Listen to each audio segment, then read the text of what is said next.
ইসকনে mid day মিলে আর নেই ডিম নিয়ে বিতর্ক। ইসকনের হাতে মিড ডে মিল, কিন্তু বাদ যাচ্ছে না ডিম। পড়ুয়াদের পাতে থাকছে প্রোটিনের বাড়তি যোগান, বড় ঘোষণা শুভেন্দু অধিকারীর। দীর্ঘদিনের বিতর্কের অবসান ঘটিয়ে অবশেষে বড় ঘোষণা করলো রাজ্য সরকার। ইসকনের মাধ্যমে পরিচালিত মিড ডে মিল প্রকল্পে এবার থেকে পড়ুয়াদের জন্য আলাদা করে ডিমও দেওয়া হবে। বুধবার এই ঘোষণা করে মুখ্যমন্ত্রী শুভেন্দু অধিকারী জানান, আগামী 1 আগস্ট থেকেই কলকাতার একাংশের সরকারি স্কুলে পাইলট প্রকল্প হিসেবে ইসকনের মাধ্যমে মিড ডে মিল বিতরণ শুরু হবে। সেই খাবারের পাশাপাশি স্বনির্ভর গোষ্ঠীর মাধ্যমে পড়ুয়াদের হাতে আলাদা করে ডিম তুলে দেওয়া হবে, যাতে তাদের পুষ্টির ঘাটতি না থাকে। মুখ্যমন্ত্রী জানান, সরকারের মূল লক্ষ্য শুধুমাত্র খাবার দেওয়া নয়, বরং ছাত্রছাত্রীদের সুষম ও পুষ্টিকর আহার নিশ্চিত করা।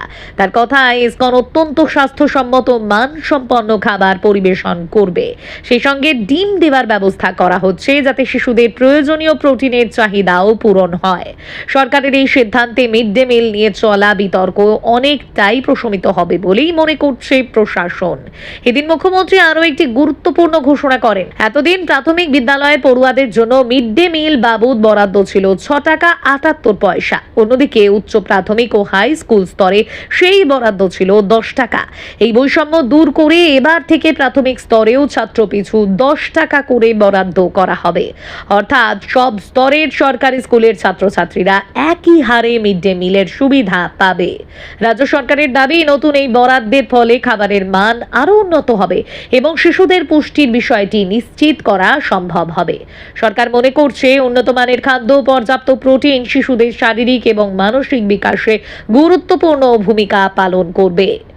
উল্লেখ্য, 2026-27 অর্থবর্ষের বাজেটেই প্রথম ইসকনকে মিড ডে মিল প্রকল্পের দায়িত্ব দেওয়ার কথা ঘোষণা করা হয়েছিল। প্রথমে জানানো হয়, কলকাতা পুরসভার অধীনে সরকারি স্কুলগুলিতে এই ব্যবস্থা চালু হবে, কিন্তু সেই সিদ্ধান্ত ঘিরে ব্যাপক বিতর্কের শুরু হয়। বিরোধীদের একাংশ এবং বিভিন্ন সংগঠনের অভিযোগ ছিল, ইসকনের মাধ্যমে খাবার পরিবেশন করা হলে ধীরে ধীরে মিড ডে মিল প্রকল্পে নিরামিষ খাবারের আধিপত্য বাড়বে এবং ডিম বা অন্যান্য প্রাণীজ প্রোটিন বাদ পড়তে পারে।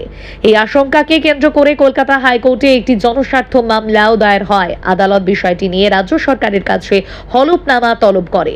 এরপর প্রশাসনিক স্তরে একাধিক বৈঠক এবং আলোচনা হয়। শেষ পর্যন্ত সরকার সিদ্ধান্ত নেয়, ইসকন রান্না করা খাবার সরবরাহ করলেও পড়ুয়াদের জন্য আলাদা করে ডিম দেওয়া হবে, যাতে পুষ্টি নিয়ে কোনো প্রশ্ন না ওঠে। সরকারি সূত্রে জানা গিয়েছে, 1 আগস্ট থেকে কলকাতার নির্বাচিত কয়েকটি স্কুলে এই প্রকল্প পরীক্ষামূলকভাবে শুরু হবে।